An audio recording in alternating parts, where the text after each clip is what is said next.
Hello everyone, welcome to another class of our daily current affairs. Today is 21st November and আজিৰ দিনটোত আমি কি important news আহিছে newspapers-ত সেইখিনি আমি চাব গৈ আছো. These are the topics that we have taken today. So let's start a class. The first topic that we have taken today is Supreme Court verdict on governor's power over state bill. Supreme Court state bill ক্ষেত্ৰত যোনটো governor's power হেতুৰ ক্ষেত্ৰত কি verdict দিছে আমি তাকে চাওঁ আহক. On November 20, the Supreme Court of India delivered a major constitutional bench judgment. Eta major constitutional bench judgment eta deliver korile. So it clarify korise as a governor or president junto power regarding state bill khetrot je temloke assent die hetur khetrot junto power hoy hetu clarify korise. ঠিক আছে the court held that no timeline can be judicially imposed for granting assent and rejected the idea of deemed assent.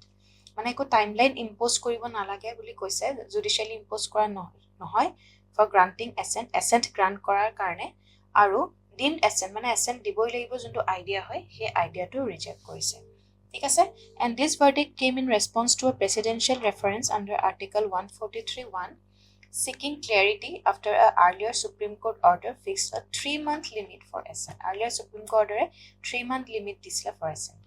Hetu clarity this verdict came in response to that.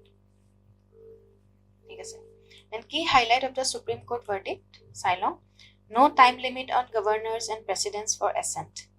মানে time limit নাথাকে বুলি কৈছে assentৰ ক্ষেত্ৰত governor আৰু presidentৰ কাৰণে. The court ruled that the constitution does not specify a time frame for governors or the president. Court cannot impose such timeline impose কৰিব নোৱাৰে বুলি কৈছে. Doing so would violate the elasticity built into the constitution. So হেতুৱে violate কৰিব বুলি কৈছে যোনটো elasticity build হৈ আছে কনস্টিটিউশনৰ ক্ষেত্ৰত সেই বস্তুটো ভাইলেট কৰিব ৰিজিডিটি আনি দিব বুলি কৈছে So governor cannot sit on bill indefinitely while no hard timeline was imposed যদিও টাইমলাইন দিয়া নহব কোৰ্টে এটো ক্ষেত্ৰত ক্লিয়াৰ কৰিছে যে গভৰ্ণৰে কেতিয়াও মানে ডিলে কৰিব নোৱাৰে জানি বুজি কেতিয়াও ডিলে কৰিব নোৱাৰে they cannot sit on the bill indefinite time কাৰণে হেতু কৰিব নোৱাৰে they must act within the scope of article 200 which do not give unfettered power to sit on bill. So they must act within this scope. The article 200 scope to under the temloke act koribo laibo junte koy that they should not give unfettered power to sit on bills. The court cannot order deems assent. The bench stated that article 142 does not permit the judiciary to declare any bill as deemed assented.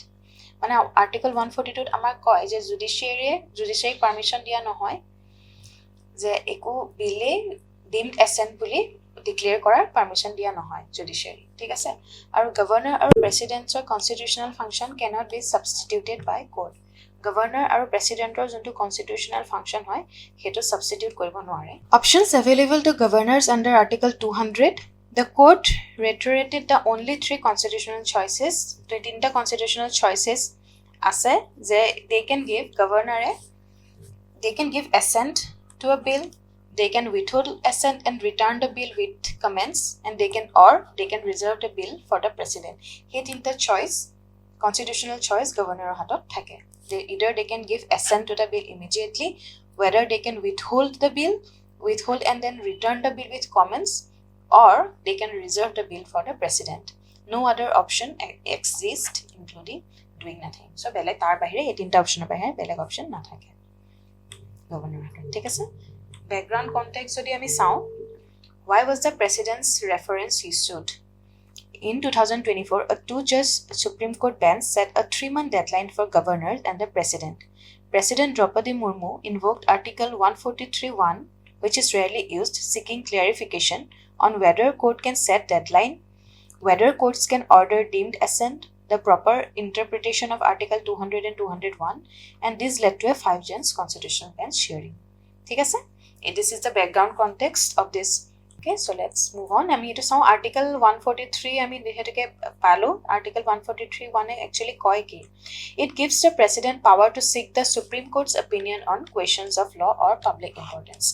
So article 143 under presidentৰ power থাকে the Supreme Court of opinion বিচাৰিব পাৰে related to law or public importance or ক্ষেত্ৰত used primarily for dispute involving center state relation or constitutional interpretation so center state relation or ক্ষেত্ৰত কেতিয়াবা যেটা dispute হয় constitutional interpretation or যেতিয়া কেতিয়াবা খেলিমেলি হয় হেতুৰ ক্ষেত্ৰত মানে opinion লবৰ কাৰণে ইউজ কৰিব পাৰে প্ৰেসিডেন্টে সুপ্ৰিম কোৰ্টৰ পৰা ঠিক আছে constitutional significance ইয়াত মই অকমান দি দিছো judicial imposed timeline not allowed allow নকৰে কম্পালু আমি deemed as an unconstitutional হয় governors holding bill indefinitely which is not permissible আমি চালুৱে তিনটাই অপচন আছে indefinitely hold কৰি ৰাখিব নোৱাৰে governors power under article 200 which is limited and structured and court substituting governor president it's not allowed Yokuma somuke sailulu or this strengthen cooperative federalism ensures constitutional balance and prevent misuse of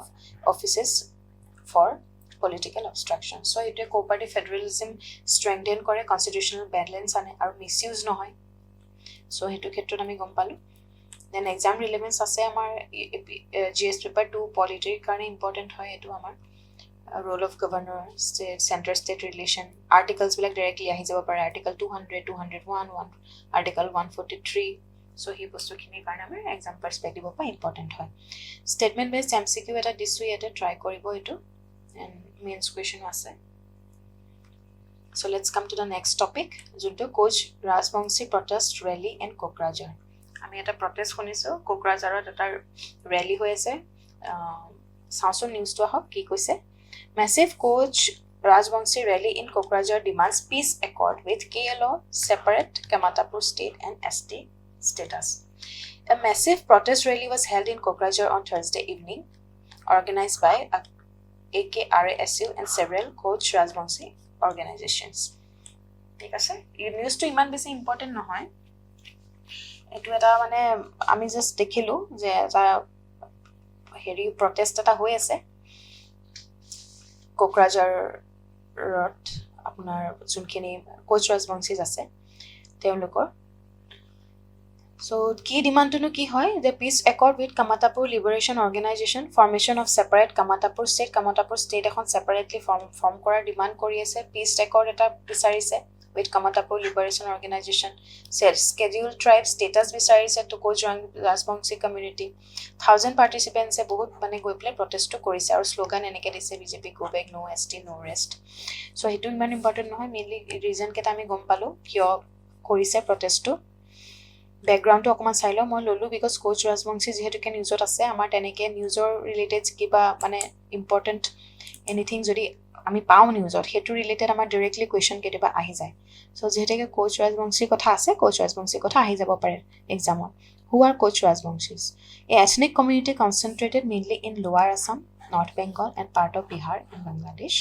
historically they are linked to Koch kingdom and the legacy of Silarai a key figure in Assam medieval history ঠিক আছে their demand for ST status মানে কি হৈছে তেওঁলোকৰ ST statusৰ যোনটো demand হেতু বহুত দিনৰ পৰা পেন্ডিং হৈ আছে various central committee already examine কৰিছে their eligibility and Assam government for several committee form কৰিছে কিন্তু এতিয়া মানে কি হৈছে হলেও মানে যোনটো ইস্যু হয় এটো unresolved হৈ আছে এতিয়াও মানে তেওঁলোকৰ ডিমান্ডটো ফুলফিল হোৱা নাই হেতু কাৰণে তেওঁলোকৰ প্ৰটেষ্ট হৈছে KLO Kamatapur Liberation Organization হয় হেতু এটা militant outfit হয় যোনটো 1990s ত বনিছিল তেওঁলোকৰ ডিমান্ড আছিল তেওঁলোকক মানে এটা Kamatapur different এখন separate state বনাই দিব লাগে যোনখিনি আপোনাৰ অসম আৰু বেংগলৰ এৰিয়া কিছুমান লৈ পেলাই তা separate state ৰ তেওঁলোকে ডিমান্ড কৰে Kamatapur state বুলি আৰু তেওঁলোকে Koch Rajbongshir কাৰণে civil rights ও ডিমান্ড কৰে ঠিক আছে যে এক্সাম ৰিলেভেন্স অফ আমাৰ GS পেপাৰ 1 2 এটা আসাম স্পেসিফিক আমাৰ ইম্পৰ্টেন্ট হয় MCQ আৰু মেইনছ কোৱেশ্চন টু অ্যাটেম্প কৰিব then next topic to আহিছো COP30 development COP30 আমি অলৰেডি লৈছিলো আমাৰ টপিক কাৰেন্ট এফেয়াৰ্সত এটা কেটামান অলপমান হেৰি লৈ লওঁ আমি অকমান আপডেটস আছে এইখিনি চাই লওঁ ইন্ডিয়াৰ পাৰ্সপেক্টিভৰ পৰা অকমান চাম আজি So India raises key issues fossil fuel phase out যেনেকে পেলা India কিছুমান key issues raise কৰিছে যেনেকে fossil fuel phase out হ'ব লাগে climate finance ওপৰত কাম কৰিব লাগে and trade related measures আনিব লাগে at COP20 as COP20 comes to an end in Belém, Brazil, এবাৰ আমি গম পাম ব্ৰাজিলত হৈছে, the global climate negotiation table it was once again dominated by three major issue. So তিনিটা major issue dominate কৰি আছে যে early phase out of fossil fuel হ'ব লাগে, climate finance commitment for developed country, concern about unilateral trade related climate measures. Example, European Union's carbon border adjustment mechanism. So India along with several developing countries has raised this concern. Hini concern India logote several developing countries are raised korise. That's as a fossil fuel phase out jaldi ke hobo lage, climate financiers junto commitment asile developed countries or pora he commitment kini fulfill hua nai to a great extent. So here kini commitment fulfill hobo lage aru unilateral trade related climate measures kini koribo lage, he concerns kini focus korise, thik ase. So on 18 November Brazil releases a first draft, dekhi man important nohoy ki issue sailo India junto raise korise. So early phase out of fossil fuel, India and other developing countries koise as per capita emissions are far lower than developed nation, because their per capita emissions are bahut kom hoy, developed nation per capita emission bahut besi hoy comparatively. So Indian developing countries bilake bahut hamper kori ase hetu karone no. So hetu karone argue korise je sudden global fossil fuel phase out is unfair.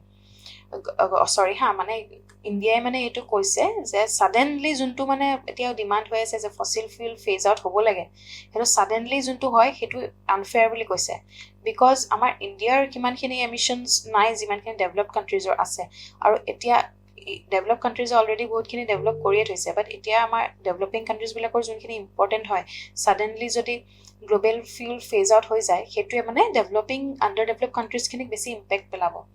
So suddenly jodi hetu hoy it's unfair boli koise, hetu karone ki hoy for tar karone amar technological support lagibo, developed countries bilakor pa technological support lagibo, finance lagibo, developmental needs. Then India support phase down, not phase out, unless the global framework ensures equity. So phase down korar kotha India support korise je lahe lahe ame fossil fuel komabo lage instead of directly going for phasing out. Directly ami completely ban korate, completely use to bondho korate phase down koribo lage lahe lahe jate impact nepela amar developing countries bilako aru logote developed countries or support pabo lage. In climate finance or khetra, developing countries need USD 1 trillion per year by 2030. Climate finance or khetra India koise je at least mane 1 trillion US dollar dorkar hoy per year by 2030 to cope this impact. Then developing countries have not fulfilled the earlier promise of $100 billion per year. So zone developed countries have to fulfill kora nai hetu upor focus korise India. Or India wants clear definition of climate finance, predictable, affordable, transparent funding and public finance, not loan disguised as private funds.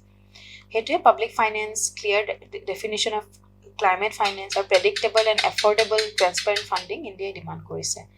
Aru unilateral trade related measures ami jodi sao India oppose kore enukwa measures jeneke European Union carbon border adjustment mechanism.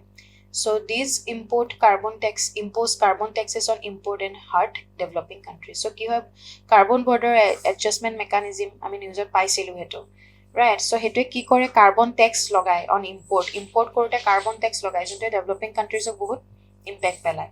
So India argues these are disguised protectionism, violate principle of common but differentiated responsibilities and should be addressed multilaterally, not unilaterally.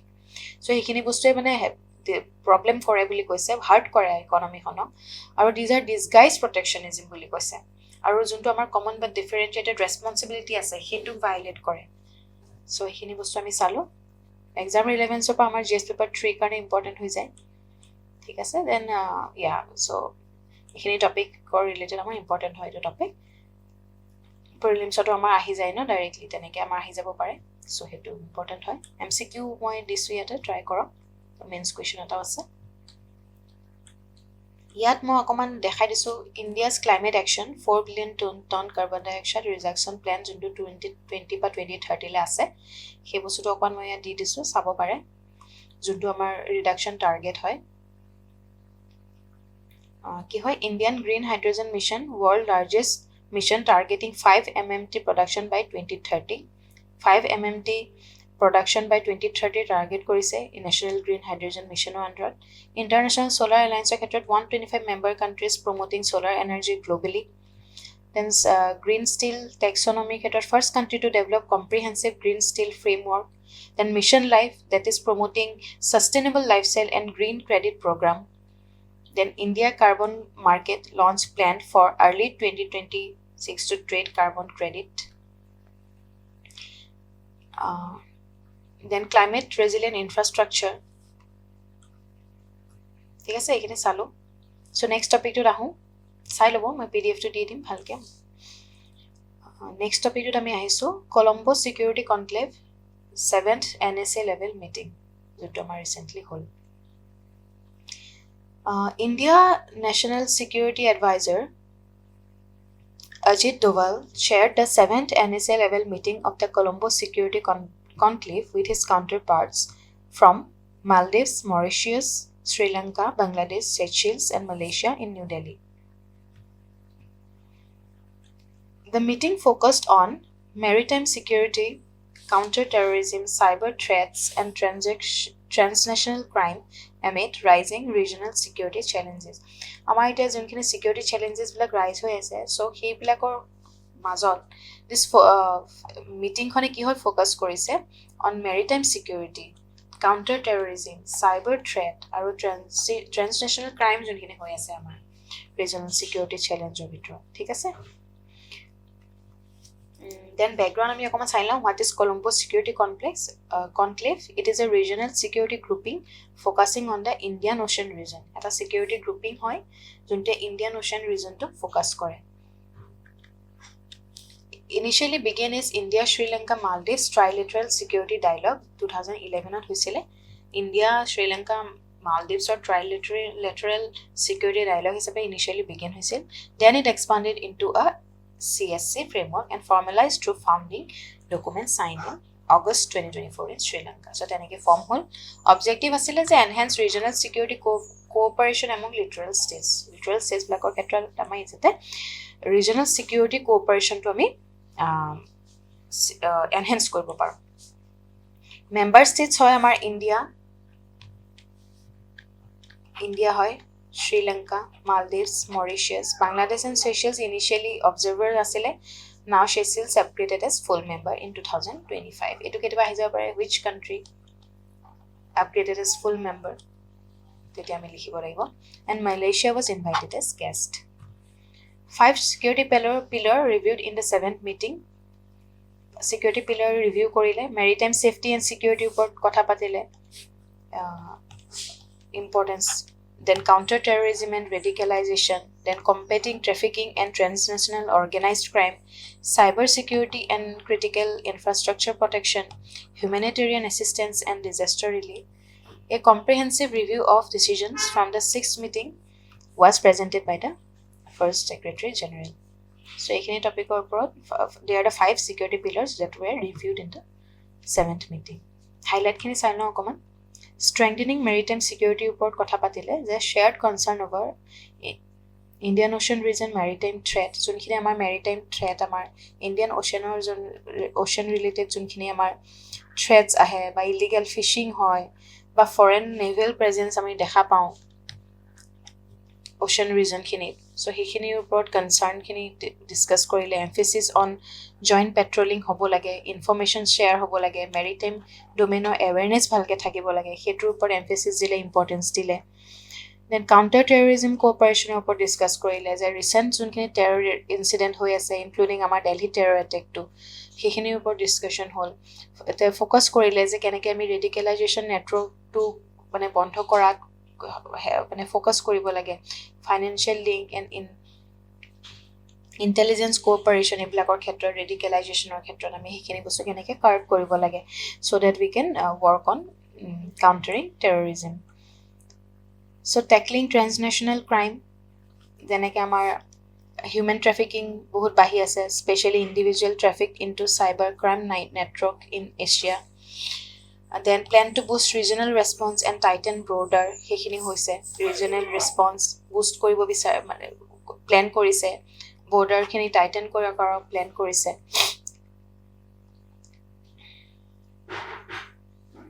Then cyber security ক্ষেত্ৰত increasing cyber attack on critical infrastructure আমি দেখিছো cyber attacks বহুত বাঢ়ি আহিছে cyber security ওপৰত focus কৰিছে plan কৰিছে to capacity building linkage cert linkage joint exercises plan কৰিছে HADR collaboration the training program coordinated response for cyclone flood and maritime disaster খিনি ওপৰত ফোকাস কৰিছে আৰু Seychelles became a full member হেতু মই কলো যে major development strengthening western Indian Ocean region security architecture it became Seychelles became a full member, which is also important. Then strategic discussion is that NSS discussed regional threat perception from countries within and beyond the region and indirect reference to China's expanding influence in the Indian Ocean. Strategic discussion is China expanding into influence so indirectly discuss korise, refer korise within and beyond the region. Amar junkhini threat ase, hekhini ami counter koribo lage. So it was also discussed. এইখিনি আমি চালো GS paper 11 আমাৰ GS paper 2 3 N আসামৰ কাৰণে আমাৰ important হয় MCQ try কৰক then ইটো mains question try কৰিব দেন নেক্সট টপিকটো হৈছে Assam's river port becoming key nodes for cross-border trade, Sonowal said. IWT Boost in Northeast. Sonowal getu ki dise. At the Northeast Oil and Gas Conclave eta hoisil 2025 recently, jot amar Union Minister Port Shipping and Waterways Junjon amar Sarbananda Sonowal hoy teo announce korile that major river ports in Assam Pandu Jogikopa Dhubri Bogibil Karimganj Badarpur etc has emerged as crucial nodes for cross border trade or karne crucial hoy boli koise especially with Bangladesh due to rapid development of inland waterways junkhini develop hoise recently tar karne amar cross border trade or karne ekhini port crucial hoy boli koise So মই নিউজটো ইমান বেছি important নহয় মই mainly ললো মই মানে national inland ওয়াটাৰৱে transport যোনটো আমাৰ নৰ্থ ইষ্টৰ হয় যোনটা হেতুটাক মই কভাৰ কৰিব বিচাৰিছিলো সেইখিনি হেতুটা মোৰ এক্সাম পাৰ্সপেক্টিভৰ পৰা ইম্পৰ্টেন্ট হৈ যায় যাতে আপোনালোকৰ ৰিভিজন হৈ যায় হেতু সো হেতু কাৰণে মই টপিকটো ললো নেশনাল ওয়াটাৰৱে 2 যোনটো হয় আমাৰ Sadiya to Dhubri on the Brahmaputra length হৈছে 891 kilometre One of the India's most important river navigation route. It supports movement of petroleum, coal, ODC cargo, food grains, etc. Then National Waterway 16, junto amar Barak River ase Assam to Bangladesh border and key for cargo to Karimganj, Badarpur and Silchar. Historical role jodi ami sam Brahmaputra Barak waterways were major trade arteries during British era. It declined due to shift towards road transport post independence. Renewed focus under Sagarmala and Actist policy. Okay itu eta মই mains question দি দিছো এটো টপিকত সেটো try কৰিব পাৰে then next topic to আহিছো India's first privately built PSLV to launch early next year so India's first privately built PSLV is expected to launch early 2025 carrying Earth's observation satellite US-10 the launch is being developed by the Hall L&T consortium, marking a major step in India's push to commercialize its space sector. ঠিক আছে চাওঁচোন আহক আমাৰ 2020 launch early 2026 হ'ব দেই এটা 2025 দিলো ভুল হ'ল এটা ন This launch is being developed by Delays occurred this year because the satellite wasn't ready, not because the rocket was. So, PSLV ki hoy? Ami jano polar satellite launch vehicle hoy. So, who is building it? So, next year launch hobo boli koise.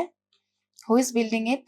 Ekhine di disu. Iman important no hoy, but still you can look at it. Why it matters? It was a consilo. PSLV becomes the first ISRO workhouse to be fully commercialized after opening the space sector to private players. So, it became the first ISRO workhouse to be fully commercialized after opening the space sector to private players. That's why it's important. Hell L&T will manufacture 5 PSLV and initially demand may increase to 10 more later.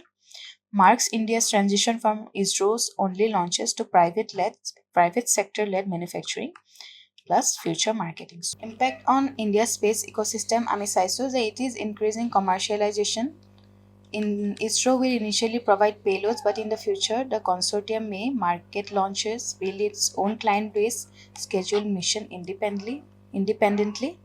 So commercialization to increase about growing market demand. So several satellite manufacturers need launch vehicles that carries heavier satellite than SSLV or Vikram 1 can handle.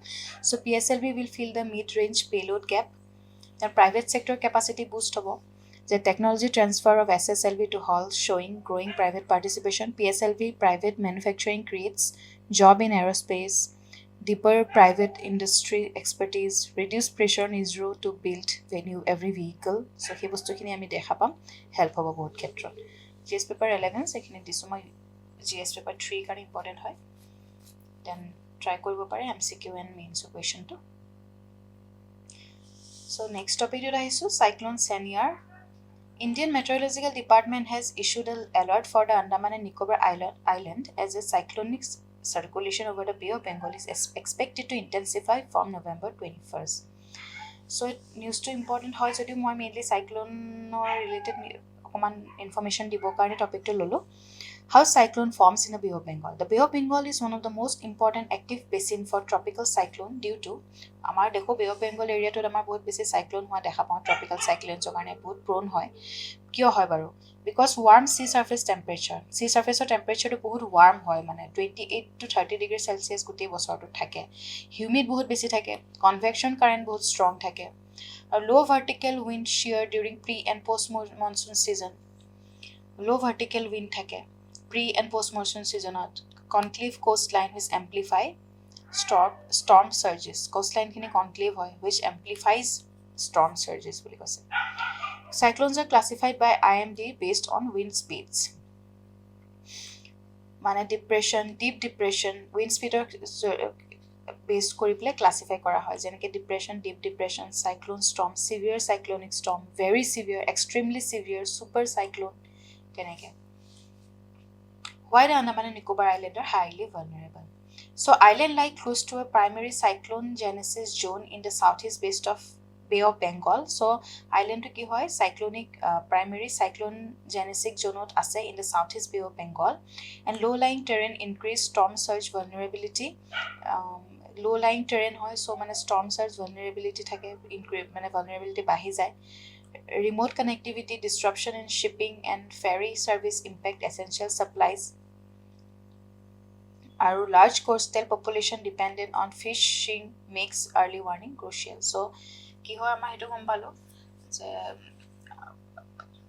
coastal population যোনখিনি ফিচিঙৰ ওপৰত dependent থাকে সেইটো কাৰণে মানে early ৱাৰ্ণিংটো বহুত important হয় যাতে সেই লছখিনিৰ পৰা বচাব পাৰে। Why cyclone forecasting in India is better now? আমি কি improvement কি হৈছে আমি এইখিনি চাওঁ লওঁ পটককৈ। INSAT 3D, 3DR and OceanSat for advanced cloud and sea state monitoring. Then Doppler weather radar across the east coast.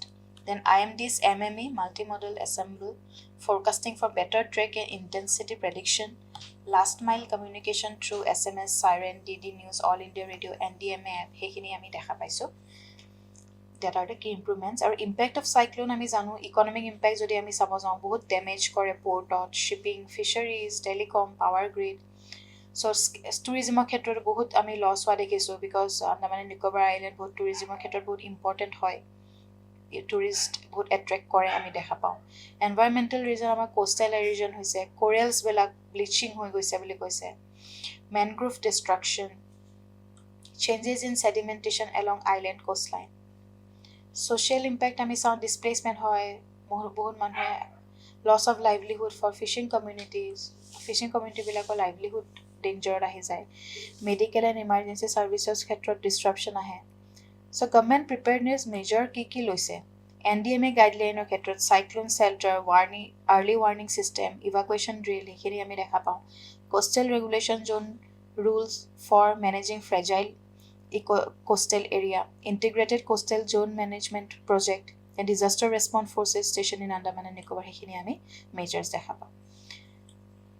main addition value মই এইটো দিছোঁ discuss how improved forecasting and disaster management has reduced cyclone related mortality in India use recent cyclone including Senyar as example আমি এনেকে আহিব পাৰে আমি লিখিব পাৰো তেতিয়া example হিচাপে Senyar আমি mention কৰিব পাৰো prelims pointer কেইটামান মই ইয়াত দি দিছোঁ যেনেকে cyclone in North Indian Ocean has two peak season April June pre monsoon টাইমত হয় নহলে October December যোনটো post monsoon হেতু টাইমত আমি বেছিকৈ দেখা পাওঁ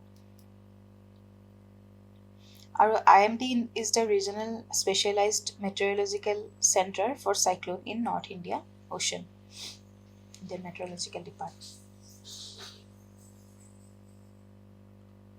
so ঠিক আছে ইমানে আছিল আজিৰ কাৰণে that is all for today so I'll see you in the next class tomorrow take care bye bye